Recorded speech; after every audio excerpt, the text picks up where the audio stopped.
কলিৰ মলমতি মনুষ্য হৈ একবিংশ শতিকাত ভৰি দি আমাৰ পৰম সৌভাগ্য হ'ল যে অসম মুলুকত ভগৱন্ত বস্তুৱে শংকৰ নাম লৈ ক্ষুদ্ৰ বংশজাত কুসুম্বৰ ভূঞাৰ গৃহত অৱতাৰ ধাৰণ কৰি আমি কলিৰ মনুষ্যক জীৱ তৰণৰ উপায় এক দেৱ এক হেৱ একবিনে নাই কেৱ এই পৰম সত্য আমাক সুন্দৰভাৱে দৰ্শন কৰিলে যে শৰণ ভজন ভক্তি সদাচাৰ জাক জানি নৰ নাৰী তৰুক সংসাৰ যে সংসাৰৰ পৰা পৰিত্ৰাণ পোৱাৰ উপায় এয়াই যে শৰণ ভজন ভক্তি আৰু সদাচাৰ যাক ভাগৱত শাস্ত্ৰই এনেধৰণেও প্ৰকাশ কৰিছে অজ যোগ অমিল সমান অজামিল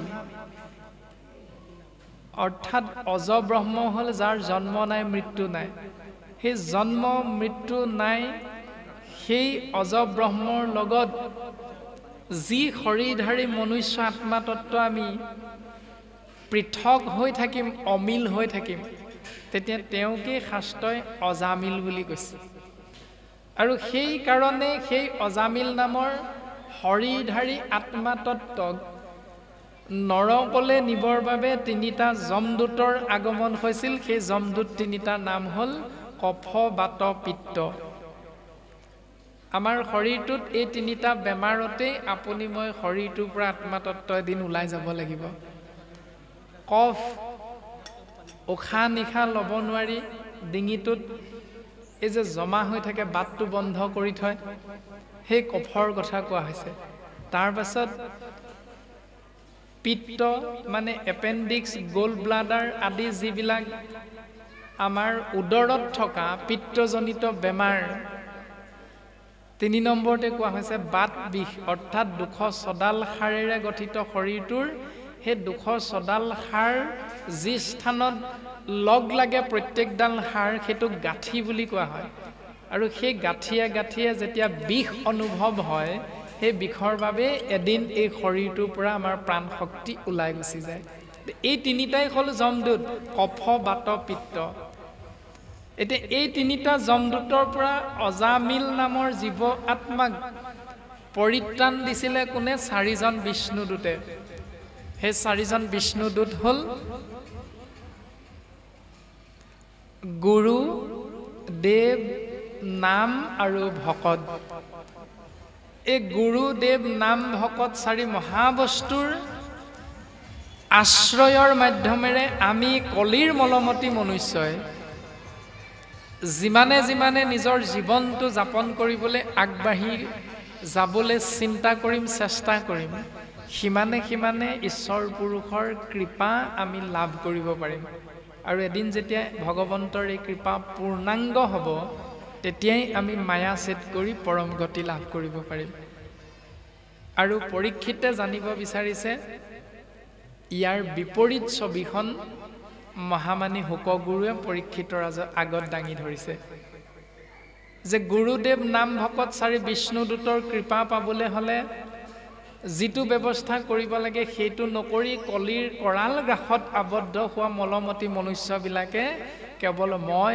মোৰ ভাৱনাযুক্ত হৈ এনেকৈ জীৱন অতিবাহিত কৰিছে সেই ৰাজন পৰীক্ষিত কিন্তু তেওঁলোকে মোৰ কৃপা লাভ কৰিব নোৱাৰে যেতিয়ালৈকে শৰীৰত থকা সেই ৰিপুবিলাকক দমন কৰিব নোৱাৰে তাৰে সাধাৰণ জ্ঞান আমি যদি চিন্তা কৰোঁ বিশ্ববিখ্যাত বিশ্ববিজয়ী আলেকজেণ্ডাৰে কৈছিল যদি মই বিশ্ববিখ্যাত বিশ্ববিজয়ী আলেকজেণ্ডাৰ নহ'লোহেঁতেন তেতিয়াহ'লে মই ডায়োজিনিছ হ'বলৈ ভাল পালোহেঁতেন এটা ডায়োজিনিছ কোন যদি চিন্তা কৰোঁ তেতিয়াহ'লে আমি উত্তৰটো লাভ কৰিম যে আলেকজেণ্ডাৰে নিজৰ বাহুবলৰ শক্তি অনুসাৰে বিশাল সেনা বাহিনীৰ সহিতে সমগ্ৰ বিশ্বকে জয় কৰি নিজৰ ৰাজ্যৰ অন্তৰ্ভুক্তি কৰিছিল আৰু একচ্ছত্ৰী সম্ৰাট হৈছিল আলেকজেণ্ডাৰ কিন্তু বিপৰীতে ডায়োজিনিছ আছিল কাম ক্ৰোধ লোভ মোহ দম্ভ দৈশ্য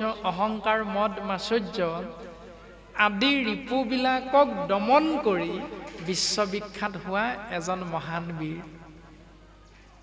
আলেকজেণ্ডাৰে সেইকাৰণে প্ৰকাশ কৰিছে যে মই যদি বিশ্ববিখ্যাত বিশ্ববিজয় আলেকজেণ্ডাৰ নহ'লোহেঁতেন তেতিয়া মই ডায়োজেনিছ হ'বলৈ ভাল পালোহেঁতেন কাৰণ ডায়োজেনিছে নিজক জয় কৰিলে কিন্তু আলেকজেণ্ডাৰে পৃথিৱী জয় কৰিলে এতিয়া শ্ৰেষ্ঠ কোনজন যদি আমি সাধাৰণ জ্ঞানেৰো চিন্তা কৰোঁ যিজনে নিজক জয় কৰিব পাৰে তেওঁৱে হ'ল শ্ৰেষ্ঠ আৰু শাস্ত্ৰই সেই কথাটোকে কৈছে যে কাম ক্ৰোধ লোভ মোহ এই ৰিপুবিলাকক আমি যেতিয়া দমন কৰিব পাৰিম নিয়ন্ত্ৰণ কৰিব পাৰিম তেতিয়াহে ঈশ্বৰ পুৰুষ পৰমাত্মা ইক্ষতত্বৰ পূৰ্ণ কৃপা আমি লাভ কৰি মায়াৰ পৰা হাত সাৰি এই সংসাৰৰ পৰা সুন্দৰভাৱে তৰি যাব পাৰিম এনেকৈ প্ৰকাশ কৰিলে সমস্তখিনি কথা তাৰ পাছত পদবন্ধে দৰ্শন কৰাইছে এৰা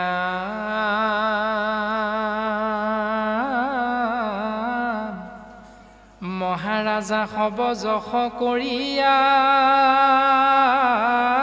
প্ৰখ্যাত গৈল পৰলোক তাক শুনিলা সাক্ষাৎ ই কথা শুনিবে যাৰ আছে মহাভাগ মিলিবে মনত তাৰ পৰম বৈৰাগ এনেকৈ যিমানবিলাক ৰজা মহাৰজা আছিল সেই ৰাজন পৰীক্ষিত তুমি চিন্তা নকৰিবা সকলোৱে মই মোৰ ভাৱনাযুক্ত হৈয়ে এই সংসাৰৰ পৰা মেলানি মাগিব লগা হ'ল তাৰ ভিতৰত ৰামচন্দ্ৰ দশৰথ আদিকে ধৰি যিমানবিলাক ৰজা আছে অজ কাকুট যিমানবিলাক সমস্তখিনি আদি দৈত্য হিৰণ্যকশিপুৰ হিৰণ্যাক্ষ ৰাৱণ কুম্ভকৰ্ণ শিশুপাল দন্তবক্ৰ আদি যিমান মহাবীৰ হ'লেও এই সংসাৰৰ পৰা কিন্তু কোনেও মৃত্যুক জয় কৰিব নোৱাৰিলে সকলোৱে এদিন এই সংসাৰৰ পৰা মেলানি মাগিব লগা হ'ল গতিকে ৰাজন পৰীক্ষিত তুমি মৰিবলৈ কিয় ভয় কৰিছা তুমি এদিন মৰিবা এইটো নিশ্চিত এই সংসাৰ এৰি যাবই লাগিব কাৰণ তুমি জন্ম হৈছা জন্ম হ'লে মৃত্যু ধ্ৰুৱ সত্য সৃষ্টি হ'লে ধ্বংস অনিবাৰ্য আমিও বিদ্যালয় পাঠ্যপুথিৰ মাধ্যমেৰে সকলো এটা কথা বুজি পাওঁ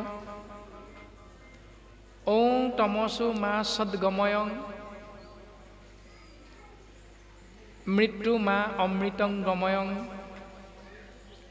হে প্ৰভু তুমি মোক এনে কৃপা কৰা যে অসৎ পথৰ পৰা সৎ পথলৈ তুমি মোক যাবৰ বাবে পথটো দেখুৱাই দিয়া তুমি মোক কৃপা কৰা তমসু মা জ্যোতি গময়ং তুমি মোক পোহৰ দেখুৱাই দিয়া প্ৰভু মৃত্যু মা অমৃতং গময়ং তুমি মোক এনে মৃত্যু দিয়া যি মৃত্যু যেন অমৃতৰ সমান হয় ওম শান্তি শান্তি শান্তি বিদ্যালয় পাঠ্যপুথিৰ মাধ্যমেৰে আমি সেইখিনি কথা শিকি আহিছোঁ গতিকে আমি যিটো বিচাৰোঁ সেইটো পাবৰ বাবে আমি জীৱাত্মাবিলাকে পৰমাত্মা পিতৃস্বৰূপ ইক্ষতত্বই যি আমাক নিৰ্দেশ দিছে সেই নিৰ্দেশ আমি প্ৰত্যেক মুহূৰ্ততে পালন কৰিবলৈ সাজু হৈ থাকিব লাগিব তেতিয়াহে আমি যি বিচাৰোঁ সেই বিচৰা বস্তুটো আমি লাভ কৰিব পাৰিম কিন্তু আমি বিচৰা বস্তুটো নাপাওঁ এই কাৰণটো হ'ল যে ভগৱন্তৰ যি নিৰ্দেশ পৰমাত্মাৰ যি নিৰ্দেশ সেই নিৰ্দেশক আমি অমান্য কৰোঁ সেইকাৰণে ভগৱন্ত পুৰুষে কৈছে জীৱ আত্মাক যে তুমি যিটো বিচাৰা সেইটো এই কাৰণেই নোপোৱা কাৰণ তুমি যিটো বিচাৰা সেইটো পাবৰ বাবে তুমি সেইটো কৰা তুমি যিটো কৰি অতিকে ভাল পোৱা সেইকাৰণে তুমি বিচৰাটো নোপোৱা কাৰণ মই সেইটো নিবিচাৰোঁ তুমি বিচৰা বস্তুটো তেতিয়াই পাবা তুমি মই যিটো কৰিবলৈ কওঁ সেইটো তুমি কৰা তোমাৰ ভাল লাগক নালাগক সেইটোৰ প্ৰতি তুমি গুৰুত্ব নিদিবা যে মই যিটো কৰিবলৈ নিৰ্দেশ দিছোঁ তুমি সেইটো কৰা সেইটো কোনটো বৈকুণ্ঠৰ শাস্ত্ৰ কৃষ্ণ মুখৰ বচন আৰকিতক পাই যেই সেই জন এতিয়া তত্ত্বটো কি বৈকুণ্ঠৰ কল্পতৰু মহাভাগৱত বাংময় মূৰ্তি ভগৱন্ত নিজে হৈও জীৱক উপদেশ দিছে শব্দ ব্ৰহ্মৰূপেৰে বৈকুণ্ঠৰ কল্পতৰু ভাগৱত কোনে কৈছে কৃষ্ণ মুখৰ বচন বুলি কৈছে যদি ভগৱন্তৰ নিজ মুখৰ বাণী হয় তেতিয়াহ'লে এই বাক্যই আমাক যি কৰিবলৈ কৈছে সেইটো আমি আখৰে আখৰে পালন কৰিব লাগিব তাতেই নিহিত হৈ আছে মংগল সেইকাৰণে গুৰুজনে প্ৰথম স্কন্ধৰ প্ৰথমতে এটি শব্দৰে আমাক চিনাকি কৰি দিছে উপদেশ দিব বিচাৰিছে মংগলাচৰণ অৰ্থাৎ মংগল যদি বিচাৰা আচৰণটো তুমি তেনেধৰণে পালন কৰা হে জীৱ যেনেকৈ মই তোমালোকক কৰিবলৈ কৈছো জয় জয় কৃষ্ণ কৃপাময় মহেশ্বৰ যাৰ আজ্ঞা ক্ষীৰে বহে ব্ৰহ্মা হৰিহৰ মৎস্য কুৰ্ম আদি অংশ অৱতাৰ যাৰ ঈশ্বৰ কৃষ্ণক কোটি কোটি নমস্কাৰ কোনে কৰিছে কৃপালু শ্ৰীমন্ত শংকৰদেৱ গুৰুজনে কেইবাৰ এবাৰ নহয় দুবাৰ নহয় 100 বাৰ নহয় 200 বাৰ নহয় কোটি কোটি বাৰ সেৱা নিবেদন কৰিছে এতিয়া সেইটো আমি নিজক প্ৰত্যেকে সুধিব লাগে প্ৰত্যেকজনে আমি যদি নিজক সুধো আমি কেইবাৰ সেৱা কৰোঁ গুৰু সেৱা দিনটোত হয়তো দুবাৰ কাৰোবাৰ হয়তো এবাৰো সময় নাথাকে আৰু কাৰোবাৰ হয়তো সময় হলেও গুৰু গৃহভাগী আমি নিৰ্মাণ কৰিবই পৰা নাই আজিলৈকে গতিকে ভাগৱতৰ যি দৰ্শন মংগলাচৰণ মাধৱ গুৰুজনে যুগ ধৰ্ম নিৰ্ণায়ক দুলৰী চন্দ্ৰভাগীৰ জৰিয়তে অপূৰ্ব সৃষ্টি নামঘোষাত কৈছে অমিনতি বচন বুলু সৰ্বজত শুনিব শাস্ত্ৰৰ মৰ্ম আপোন কুশল চাবাজে বেতেবে নেৰিবা যুগ ধৰ্ম যুগ মানে সময় ধৰ্ম মানে নীতি নিয়মৰ সমষ্টি বুলি কোৱা হৈছে ধৰ্ম মানে সংস্কৃত মূলৰ ধৃ ধাতুৰ পৰা ধৰ্মৰ উৎপত্তি হৈছে কৰ্মই ধৰ্ম কৰ্মই ধৰ্ম কৰ্মই ধৰ্ম গীতা শাস্ত্ৰত অৰ্জুনৰ আগত পৰমাত্মা কৃষ্ণ তত্ত্বই প্ৰকাশ কৰিছে কৰ্মই ধৰ্ম কিন্তু আমি সেইটোকে আশ্ৰয় কৰি যদি এফালৰ পৰা কৰ্ম কৰি গৈ থাকো সেয়া কিন্তু কেতিয়াও ধৰ্ম হ'ব নোৱাৰে ধৰি লওক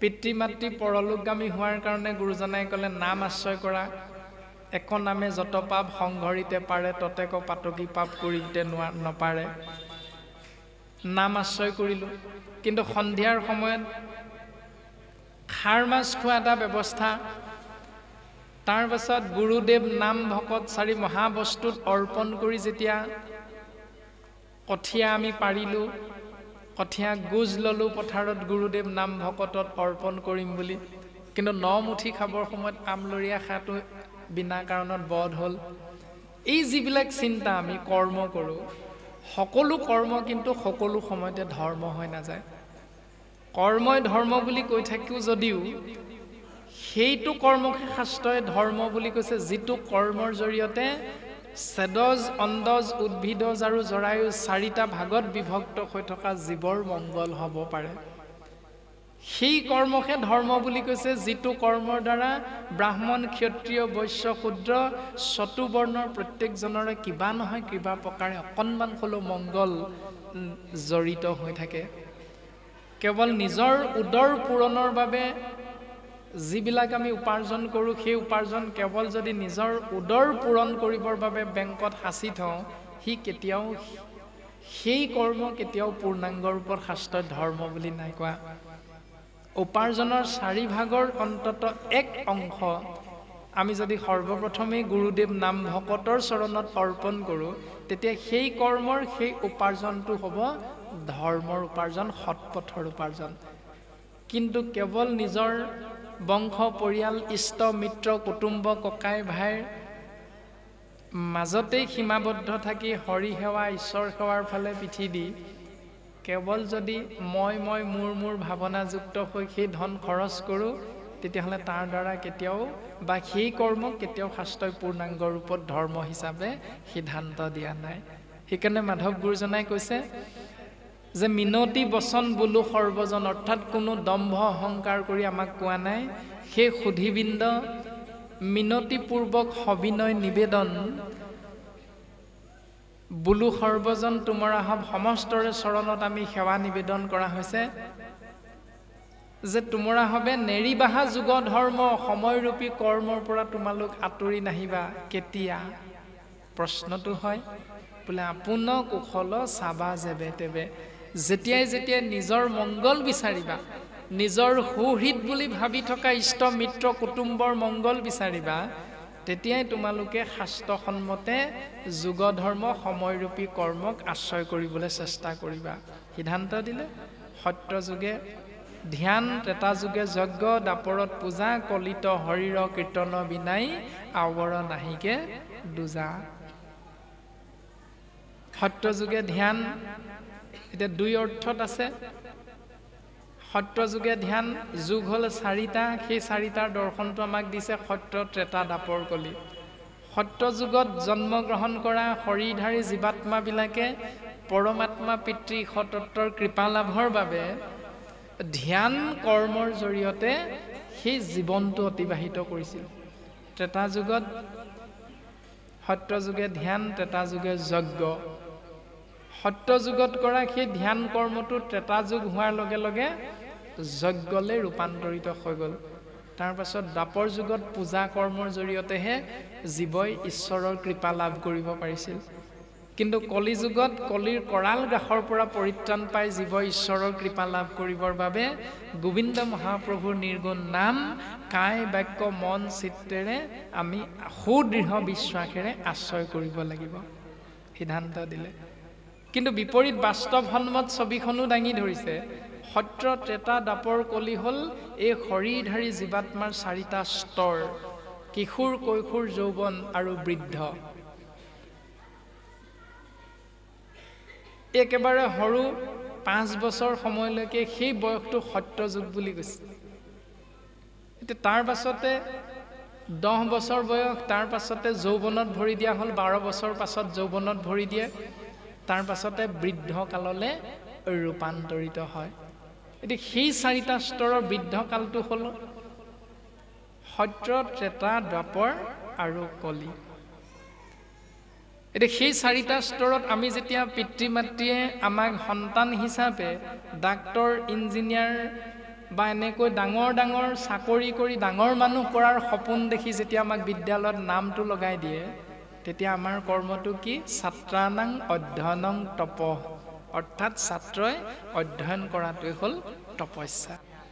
ছাত্ৰানাং অধ্যয়নং তপ, তপস্যা কৰাটোৱে হ'ল ছাত্ৰৰ কৰ্তব্য, আৰু সেয়াই হ'লে ধ্যান। তাৰমানে গুৰুৱে আমাক যি শিকাব, যি কৰিবলৈ ক'ব পাঠ্যপুথিৰ মাধ্যমেৰে, সেইখিনি সময়ত সেইখিনি যদি আমি মনোনিৱেশ নকৰি কেৱল খেলা ধূলাৰ মাজেৰেহে জীৱনটো পাৰ কৰোঁ, তেতিয়া আমাৰ পূৰ্ণ ৰূপত জ্ঞান লাভ নহ'ব। আৰু শাস্ত্ৰই কৈছে মন আমাৰ খেলি মেলি যেনি তেনি যায়, জ্ঞান গুৰু ৰখিয়া আনিব ঘূৰাই। খেলি মেলি লগা মনটোক জ্ঞানৰূপী গুৰুৰ জৰিয়তেহে আমি এক নিশ্চিত ৰূপত বান্ধিব পাৰিম, আৰু সেই বন্ধনৰ দ্বাৰাহে আমি ঈশ্বৰ পুৰুষৰ কৃপা লাভ কৰিবৰ বাবে নিৰ্দিষ্ট গতিপথেৰে আমি আগবঢ়াই নিব পাৰিম। সেই ব্যৱস্থাখিনি বৰ্তমান পদবন্ধই প্ৰকাশ কৰিছে যে ই কথা শুনিবে যাৰ আছে মহাভাগ, মিলিবে মনত তাৰ পৰম বৈৰাগ। যে যেতিয়াই এই কথাখিনি শুনিবলৈ যিজনে ইচ্ছা কৰে, মহান তত্ত্বপূৰ্ণ কথা, তেতিয়া তেওঁ বিষয়ত বিৰকতি হ'ব। আৰু বিষয়ত যেতিয়া বিৰকতি হ'ব, তেতিয়া কৃষ্ণত উপজিব প্ৰেম ভকতি বুলি কৈছে। বিষয়ত বিৰকতি হ'লেহে কৃষ্ণত প্ৰেম ভকতি হ'ব। নামৰ মহিমা সুন্দৰভাৱে কীৰ্তন গ্ৰন্থটো আছে, অজামিল উপাখ্যানতো গুৰুজনাই খুব সুন্দৰভাৱে প্ৰকাশ কৰিছে। আৰু বৰ্তমান পদবন্ধে পৰীক্ষিত নামৰ জীৱ আত্মাৰ আগত মহামানী শুকগুৰুৱে প্ৰকাশ কৰিছে সেই ৰাজন বিষয় অসাৰয়াক জানিবে কচিতে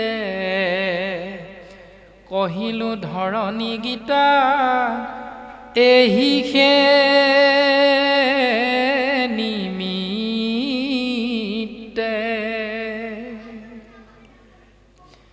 বিষয়খন অসাৰ, এই অসাৰ সংসাৰৰ পৰা সাৰ বস্তুটো বুটলিবৰ বাবে চেষ্টা কৰাৰ এটি পথ ধৰণী গীতাৰ মাধ্যমেৰে তোমাৰ আগত আমি প্ৰকাশ কৰিলোঁ। সেই ৰাজন পৰীক্ষিত যে যিমানবিলাক ৰজা মহাৰজা এই সংসাৰত জন্মগ্ৰহণ কৰিছিল, সেই সকলোবিলাক ৰজা মহাৰজা আমি যদি কলিৰ মনুষ্য হৈ আমাৰ গোহাঁই বাপকে মুখ্য কৰি আমি প্ৰাণজিৎ নামৰ শৰীৰধাৰী জীৱাত্মালৈকে আমি সমস্ত জনাই যদি চিন্তা কৰোঁ যে মোতকৈ আৰু শিক্ষিত কোনো নাই, মোতকৈ আৰু ধুনীয়া কোনো নাই, মোতকৈ আৰু ধনী আমাৰ গাঁওখনত কোনো নাই, এনেকুৱা কিছুমান অহংকাৰ আমাৰ প্ৰত্যেকৰে থাকে। কিন্তু সেই অহংকাৰবিলাক যদি নাশ কৰিবলৈ প্ৰত্যেকৰে আমাৰ ইচ্ছা থাকে, তেতিয়াহ'লে এক স্থানলৈ যাবলৈ আমাক সাধাৰণ জ্ঞানৰ জৰিয়তে উপদেশ দিছে যে সেই স্থানডোখৰ নাম হ'ল শ্মশান। শ্মশানত গৈ যদি আমি এক মুহূৰ্তৰ কাৰণে থিয় হৈ চিন্তা কৰোঁ যে মই কি ধনী, মোতকৈ কিমান ধনী মানুহ এই শ্মশানতেই একুৰা জুইয়ে পুৰি সেই শৰীৰটো পুতি থোৱা হৈছে, তেতিয়া মোৰ উপলব্ধি হ'ব। মই যদি ডাক্তৰ ইঞ্জিনিয়াৰ, তেতিয়াহ'লে মোতকৈ কিমান ডাঙৰ ডাঙৰ শিক্ষিত ব্যক্তি এই একেকুৰা জুইয়ে পুৰিয়ে এই শ্মশানতে কবৰ দিয়া হৈছে। সেই অহংকাৰটো আমাৰ তেতিয়া নাইকিয়া হৈ যাব। তো এই ব্যৱস্থাখিনি গুৰুজন বস্তুৱে শাস্ত্ৰৰ মাধ্যমেৰেও দিছে আৰু পাঠ্যপুথিৰ সাধাৰণ জ্ঞানৰ মাধ্যমেৰেও আমাক এনেধৰণে শিক্ষা বা জ্ঞান দিবলৈ চেষ্টা কৰা হৈছে। তাৰ পাছত আছে পৰমাৰ্থ নিৰ্ণয়। এৰামেই খব কথাত যেবে এৰাই অভিলাষ নহি পৰমাৰ্থইটো বচন বিনাশ। যাহাক শুনিলে হুৱে কৃষ্ণত ভকতি কহো পৰমাৰ্থ কথা শুনিও নৃপতি। ওপৰত কৈ অহা কথাখিনি তুমি বৰ বেছিকৈ চিন্তা কৰি নাথাকিবা ৰাজন, এই ৰজা মহাৰজাবিলাকৰ কথা। তোমাক এতিয়া আমি সেই ধৰণী গীতাৰ মাধ্যমেৰে পৰমাৰ্থিক তত্ত্বটো ক'বলৈ তোমাক আমি চেষ্টা কৰিম। যাহাক শুনিলে হুৱে কৃষ্ণত ভকতি কহো পৰমাৰ্থ কথা শুনিও নৃপতি। সেই ৰাজন পৰীক্ষিত, তোমাক মই এতিয়া পৰম অৰ্থযুক্ত তাত্ত্বিক কথাখিনি ক'বলৈ চেষ্টা কৰিম, তুমি সাৱধান হোৱা। ৰামে কানে ত ভকত সবে আতি প্ৰীতি ভাবে উত্তম শ্লোকৰ গুণ যশ দাগাৱে তাসম্বাৰ সমীপত থাকি থিৰচিতে ভৰিব কৰ্ণক কৃষ্ণ চৰিত্ৰ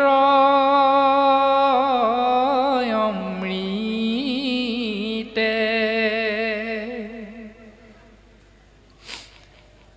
একান্ত ভকত হবে আতি প্ৰীতি ভাবে উত্তম শ্লোক গোবিন্দ মহাপ্ৰভুৰ গুঞ্জক যিহেতু সদা আশ্ৰয় কৰি থাকে, সেইকাৰণে ৰাজন কৃপালু মাধৱ গুৰুজনে আমি কলিৰ মনুষ্যক এটি দৰ্শন কৰাইছে, কৃপালু শংকৰ গুৰুজনে আমাক শাস্ত্ৰৰ মাধ্যমেৰে দৰ্শন কৰাইছে যে শুনা সভা সদস্যই নেৰিবা শাস্ত্ৰৰ নয় হৰিগুণ ভাগৱত সাৰ। ভাগৱতৰ মূল দৰ্শন হ'ল কৃষ্ণ নাম, কৃষ্ণদেৱৰ গুঞ্জক আশ্ৰয় কৰা। শুনা সভা সদস্যই নেৰিবা শাস্ত্ৰৰ নয় হৰিগুণ ভাগৱত সাৰ। যিহেতু হৰিগুণেই হ'ল ভাগৱতৰ সাৰ, সেইকাৰণে সাধু সংগ অনুসৰা শ্ৰৱণ কীৰ্তন কৰা পৰিহৰা পাখণ্ড আচাৰ। কিয়? কাৰণ জৈতে তৈতে নথাকয় হৰি নামৰ ৰত্ন, মহন্ত দোকানী কৰি ৰাখে মহা যত্ন। মহন্ত দোকানীৰ ওচৰতহে ৰাম নাম কৃষ্ণ নাম মহাৰত্নবিলাক নিহিত হৈ থাকে। সেইকাৰণে সাধু সংগ মহন্তৰ সংগ যদি আমি আশ্ৰয় কৰোঁ, তেতিয়াহ'লে ভাগৱতৰ মূল দৰ্শন হ'ল হৰিগুণ, মহন্তৰ সংগতহে তুমি লাভ কৰিব পাৰিবা, একান্ত ভকতৰ সংগতহে তুমি লাভ কৰিব পাৰিবা। দেৱঋষি নাৰদে ভগৱন্ত পুৰুষক সুধিছিল যে হে প্ৰভু, তোমাৰ কাষলৈ মই আহি থাকোঁতে মত্তৰ কেইজনমান ভকতক মই লগ পালোঁ, আৰু মত্তৰ সেই ভকত কেইজনে মোক সুধিব কৈছিল, হে প্ৰভু তুমিনো ক'ত থাকা? তেতিয়া ভগৱন্ত পুৰুষে দেৱঋষি নাৰদক উত্তৰ দিছে মত্তৰ ভকত কেইজনৰ প্ৰশ্নভাগীৰ উত্তৰ দিবৰ বাবে। নাহম তিষ্ঠামি বৈকুণ্ঠে যোগিনাং হৃদয়ে নশ, মদভগিতা যত্ৰ গায়ন্তি তত্ৰ তিষ্ঠামি নাৰদ। ভগৱন্তই নিজৰ ভাষাত ক'লে, দেৱঋষি নাৰদ যিহেতু বৈকুণ্ঠৰ পাৰিষদ, সেইকাৰণে পাৰিষদ স্বৰূপ দেৱঋষি নাৰদেও ভগৱন্তৰ কথাখিনিৰ অৰ্থটো বুজি পালে। এতিয়া আপুনি মই কলিৰ মনুষ্যই কি বুজিম এতিয়া? নাহম তিষ্ঠামি বৈকুণ্ঠে যোগিনাং হৃদয় নমদ ভক্তা যত্ৰ গায়ন্তি তত্ৰ তিষ্ঠামি নাৰদ। এতিয়া তাকে বুজাবৰ বাবে কৃপালু শ্ৰীমন্ত শংকৰদেৱ গুৰুজনাই অপূৰ্ব সৃষ্টি কীৰ্তন গ্ৰন্থত নাৰদৰ কৃষ্ণ দৰ্শনী অধ্যায়টিৰ সুন্দৰভাৱে প্ৰকাশ কৰিছে। নাৰদত বিষ্ণু আচন্ত কহি, বৈকুণ্ঠ তুমই নাথাকো ৰৈ, যোগীৰো হিয়া এৰি সমুদায়, থাকো সো ভকতৰ কীৰ্তন চাই। ভগৱন্তই তাত থাকো বুলি কৈছে।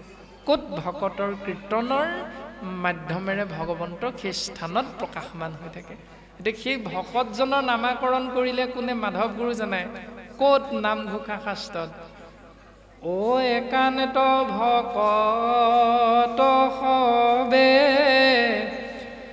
নিৰ্গুণ কৃষ্ণৰ গুণ, গাৱে সদা বসিয়া যথাত, বৈকুণ্ঠক পৰিহৰি, যোগীৰো হৃদয় এৰি, থাকা হৰি সাক্ষাতে তথাত,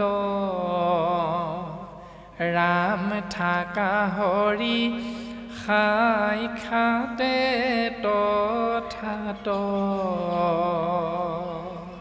এতিয়া আমি প্ৰত্যেকজনাই সেইজন ভকতৰ শাৰীলে নিজকে লৈ যাবলৈ চেষ্টা কৰিব লাগে। কেনেকুৱা ভকত? একান্ত ভকত। শব্দৰ অৰ্থ হ'ল এক যোগ অন্ত সমান একান্ত। কান্ত শব্দৰ অৰ্থ হ'ল স্বামী। যি জীৱাত্মা শৰীৰধাৰী মনুষ্যৰ স্বামী হ'ল কেৱল এক পৰমাত্মা ঈশ্বৰতত্ত্ব, যাৰ চৰণত শৰণ ভজন ভক্তি আৰু সদাচাৰ সমস্ত অৰ্পণ কৰি দিয়া হৈছে। সেইজনেই হ'ল একান্ত ভকত। গতিকে আমিও প্ৰত্যেকেই তেনেকৈ এজন একান্ত ভকতৰ শাৰীলে গুৰুজনাৰ আজ্ঞা শিৰোগত কৰি যদি নিজক লৈ যাব পাৰোঁ, ধ্ৰুৱ সত্য ভগৱন্ত পুৰুষৰ পূৰ্ণ কৃপাৰ পাত্ৰ হৈ আমিও সমস্তজনাই এই সংসাৰৰ মায়া ছেদ কৰি পৰম গতি লাভ কৰিব পাৰিম। গতিকে সেই ৰাজন পৰীক্ষিত, তুমি তাসম্বাৰ সমীপত থাকি থিৰ চিত্তে, ভৰিব কৰ্ণক কৃষ্ণ চৰিত্ৰ অমৃতে। অমৃতময় কৃষ্ণ নাম কৰ্ণ ভৰি ভৰি পান কৰা আৰু হৃদয়ৰ মাজলৈ যদি লৈ যাব পাৰা, তেতিয়াহ'লে সিদ্ধান্ত দিছে, কৰ্ণ পথে ভকতৰ হিয়াত প্ৰৱেশী, হৰি দুৰ্বাসনা হৰে সমস্তই, যেহেন শৰতকালে জলৰ যতে কমল, স্বভাৱতে নিৰ্মল কৰে। এতিয়া আমাৰ হৃদয়খনত ভগৱন্ত বস্তু আছে বুলি কৈছে, কিন্তু ভগৱন্ত বস্তু সেইখন হৃদয়ত থাকি অতিব ভাল পায় যিখন হৃদয় সম্পূৰ্ণ নিকা হৃদয়। এতিয়া নিকা কিহে কৰিব? কেৱল কৃষ্ণ নাম কৰ্ণপথেৰে সোমোৱাই এখন কাণেৰে সোমাই ইখন কাণেৰে যদি উলিয়াই পঠিয়াই দিওঁ, যদি অকণমান বেকা কৰি হৃদয়ৰ মাজলৈ লৈ যাবলৈ কোনেও চেষ্টা নকৰোঁ, তেতিয়াহ'লে হৃদয়খন কেতিয়াও পৰিষ্কাৰ নহ'ব। কাৰণ অব্যক্ত ঈশ্বৰ হৰি কিমতে পুজিবা তাংক ব্যাপকত কিবা বিসৰ্জন এটাৱন্ত মূৰ্তি শূন্য কেনমতে চিন্তি বাহা ৰাম বুলি শুদ্ধ কৰা মন। আমাৰ মনটো শুদ্ধ কৰাৰ একমাত্ৰ উপায়টো হ'ল গোবিন্দ মহাপ্ৰভুৰ নাম, কৃষ্ণ বিষ্ণু হৰি ৰাম জগত প্ৰসিদ্ধ নাম। এই নাম তত্ত্ব একান্ত ভকতৰ সংগৰ মাধ্যমেৰে যদি আমি আশ্ৰয় কৰোঁ, তেতিয়াহ'লে হৃদয়খনৰ পৰা কুৰ্চুত কপট অন্যায় অসূয়া অপ্ৰীতি দম্ভ দেশ অহংকাৰ এই বেয়া স্বভাৱবিলাক স্বাভাৱিকতে নাইকিয়া হৈ হৃদয়খন নিৰ্মল হ'ব। আৰু এখন নিৰ্মল হৃদয়তহে ঈশ্বৰ প্ৰাপ্তি হয়, ঈশ্বৰ উপলব্ধি হয়।